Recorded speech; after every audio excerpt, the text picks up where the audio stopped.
Andi duduk di taman kecil, wajahnya lesu. Sudah sebulan dia menganggur, tak satu pun lamarannya diterima.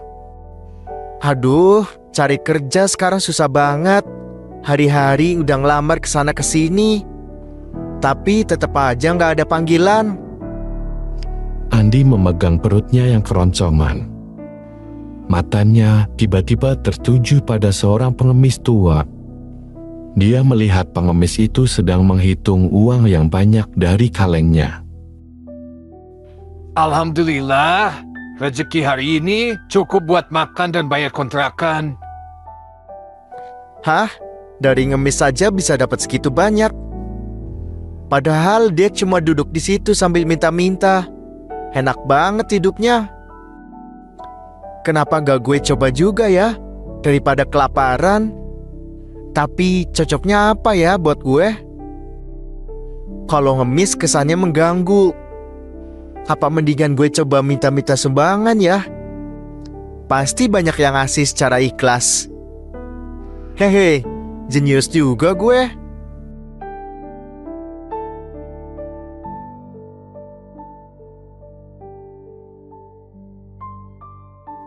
Di kontrakan kecil, Andi hidup bersama istrinya, Mira. Assalamualaikum. Waalaikumsalam. Mas, gimana interviewnya? Interviewnya gak lolos, Dek. Belum dapat kerjaan juga nih aku. Tapi aku ada ide buat dapetin duit. Ide apa, Mas? Asal jangan yang aneh-aneh ya. Gak aneh-aneh kok. Aku mikir kenapa gak kita coba minta sumbangan aja. Bilang aja buat anak yatim atau bantu bangun masjid. Pasti orang mau ngasih. Apa? Mas serius ngomong gitu? Minta sumbangan? Itu sama aja nipu orang, Mas. Gak nipu. Cuma ya mereka kan bakal ngasih dengan ikhlas. Orang-orang pasti ngasih tanpa paksaan. Mereka juga gak bakal tahu itu buat kita. Itu dosa besar loh, Mas. Kalau niat mereka ngasih buat sumbangan ya harusnya itu buat mereka yang benar-benar butuh. Bukan buat kita yang ambil seenaknya. Lah, kita kan juga butuh, Mir. Kalau bukan kita yang ambil, ya orang lain yang dapet. Bedanya apa? Bedanya yaitu maling. Duit yang mereka kasih itu tujuannya buat anak yatim, buat masjid, bukan buat kebutuhan kita. Ya, Mir, kamu terlalu lurus-lurus saja pikirannya. Hidup tuh gak selalu hitam putih. Kadang kita harus pintar manfaatin peluang. Jadi kamu pikir meminta sumbangan itu peluang? Kalau orang tahu gimana? Apa Mas gak malu? Lah, kalau mereka tahu ya tinggal kabur. Lagian orang-orang tuh gampang percaya. Tulis aja di kotak sumbangan, bantu pembangunan masjid. Langsung penuh tuh kotak. Kamu kok gak mikir panjang sih, Mas? Gimana kalau duit haram itu bikin kita makin susah? Ah, kamu, Mir, gak usah lebay deh. Aku yang capek mikir cari uang, kamu cuma duduk marah-marah doang. Kalau Mbak setuju ya udah diam. Bukan gitu, Mas. Aku nasehatin kamu ya biar kamu cari uang yang halal. Bukan pakai cara yang kayak gitu. Tapi kalau Mas tetap keras kepala kayak gini ya. Udahlah, gak usah banyak ngomong. Kamu tinggal tunggu hasilnya aja.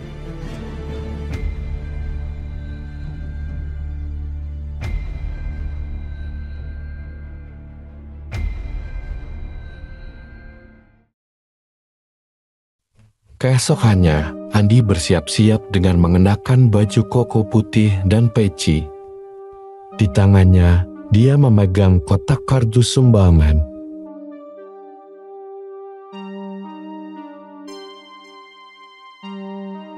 Andi menuju komplek perumahan yang tak banyak mengenalinya.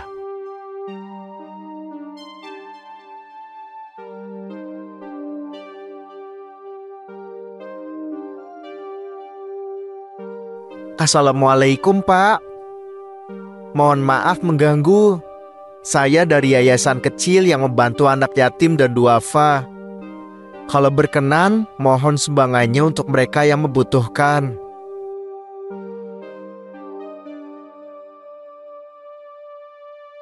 Oh, untuk anak yatim ya, kebetulan sekali. Ini Pak, semoga bisa membantu mereka yang membutuhkan. Alhamdulillah, terima kasih banyak Pak. Insya Allah berkah untuk keluarga Bapak.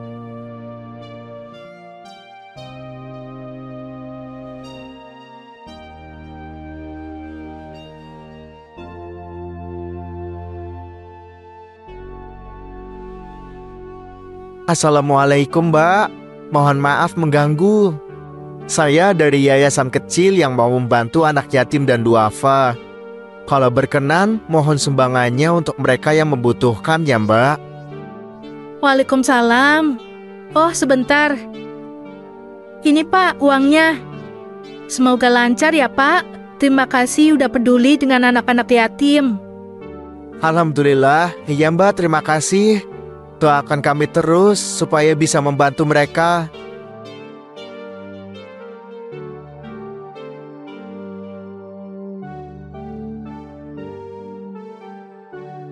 Setelah beberapa jam, kotak sumbangan Andi penuh dengan uang. Dia berhenti di sebuah taman kecil untuk menghitung hasilnya. Matanya berbinar melihat jumlah uang yang lebih dari cukup untuk kebutuhan hidupnya beberapa hari ke depan. Gila, ini sih lebih gampang daripada yang gue kira. Orang-orang tuh percaya aja ya. Kalau kayak gini terus, gue nggak perlu capek-capek kerja lagi. Sayang, lihat nih hasil kerja keras aku hari ini. Mas serius? Jadi kamu beneran muterin komplek buat nipu orang-orang? Nipu? Mir, kamu ini ngomongnya kasar banget. Aku cuma manfaatin situasi. Lagian orang-orang yang ngasih juga ikhlas. Nggak ada yang dirugiin. Mas, ini kan uang haram. Kamu minta atas nama anak yatim, padahal nggak ada anak yatim yang kamu bantu. Gimana nanti kalau kamu kena azab? Azab? Mir, kamu tuh kebanyakan nonton sinetron. Yang penting sekarang kita bisa makan enak, bayar kontrakan. Dan kamu juga nggak perlu pusing buat mikirin uang lagi. Ya udah, kalau kamu nggak seneng, aku aja yang nikmatin sendiri hasil kerjaku ini.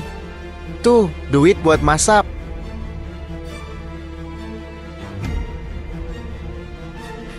Punya suami spek songkang, tapi kelakuannya begitu. Malamnya, Andi mentraktir dua temannya, Budi dan Rian, dengan uang sumbangan yang dia dapat. Bro, ayo malam ini kita senang-senang. Gue traktir deh. Cheers. Cheers sih cheers. Tapi lu kan baru dibahat Di. Kok malah traktir kita? Iya, gue juga heran. Gue tuh dari mana, Di? Jangan-jangan lu habis menang slot. Ya enggak lah bro, haram duit tadi slot. Gue tuh pinter cari peluang. Pokoknya malam ini lu pada tenang aja, minum sampai puas. Tapi serius Di, jangan-jangan lu dapat duit ini dari cara yang gak bener. Udahlah Bud, jangan kebanyakan mikir. Kadang kesempatan tuh datang dari arah yang gak disangka. Gue cuma manfaatin apa yang ada. Udah enjoy aja. Ah, biarin aja Bud, yang penting kita senang-senang malam ini. Andi ini emang teman paling gokil. Haha, tenang aja bro. Sekarang nikmatin dulu malam ini.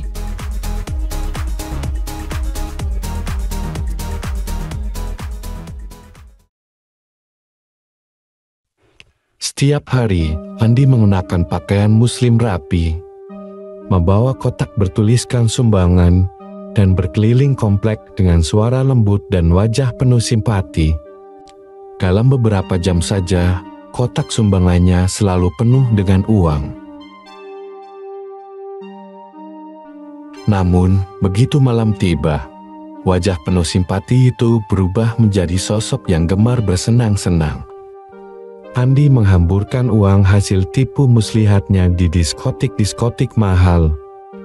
Alkohol mahal, lampu warna-warni, dan dentuman musik menggantikan suasana pagi yang religius.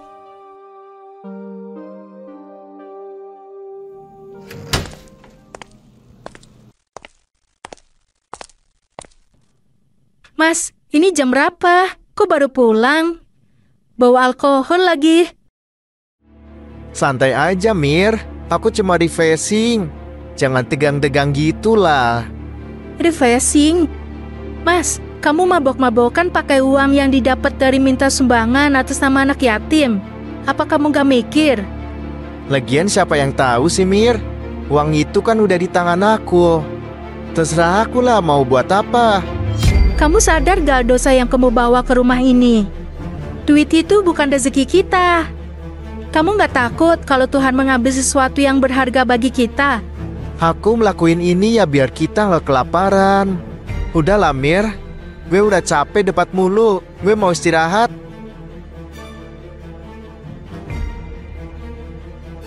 Ya Allah, tolong segera sadarkan suamiku ini.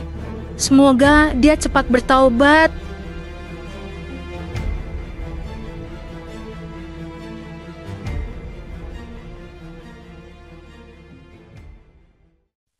Pagi harinya, Andi terbangun dengan kepala berat akibat mabuk semalam. Dia mencoba membuka mata, tetapi semuanya gelap. Ia meraba-raba sekitar dan panik.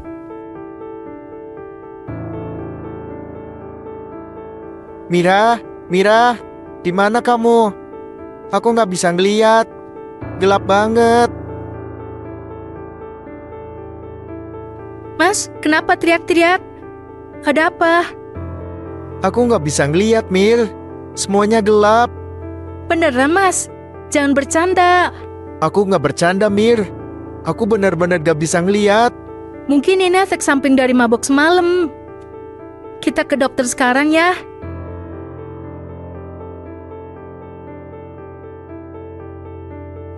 Pandi, saya sudah memeriksa kondisi mata Anda. Dan hasilnya menunjukkan bahwa Anda mengalami kerusakan serius pada saraf optik akibat glaukoma. Glaukoma? Itu apa, Dok? Dan kenapa saya sampai buta begini? Glaukoma itu kondisi di mana tekanan di dalam mata meningkat dan merusak saraf optik yang membawa informasi dari mata ke otak.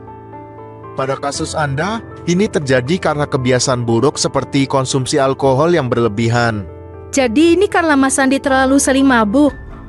Apa masih bisa disembuhkan, Dok? Kerusakan saraf seperti ini biasanya permanen. Kehilangan penglihatan yang sudah terjadi sulit dipulihkan.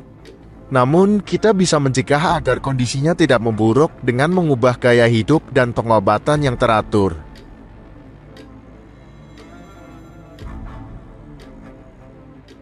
Mir, Andi sedih. Andi sedih banget. Aku nggak tahu harus mulai dari mana. Tapi aku cuma mau bilang aku nyesel. Nyesel banget udah nyakitin kamu dan hidup pakai cara yang salah. Mas tahu nggak? Aku selalu berdoa biar Mas sadar sebelum semuanya terlambat. Tapi harus kayak gini dulu baru Mas mau ngakuin salah. Mir, aku nggak bisa balikin waktu. Tapi aku janji mulai sekarang aku bakal berubah. Aku tahu aku udah ngecewain kamu berkali-kali. Tapi aku butuh kamu, Mir. Aku nggak bisa jalan sendiri. Aku nggak akan pernah ninggalin kamu, Mas, walau sakit rasanya. Tapi janji saya satu, Mas harus benar-benar berubah. Kalau enggak, aku nggak tahu apa aku masih sanggup bertahan. Makasih sayang. Kamu terlalu baik buat aku. Aku bakal buktiin kalau aku bisa jadi suami yang lebih baik.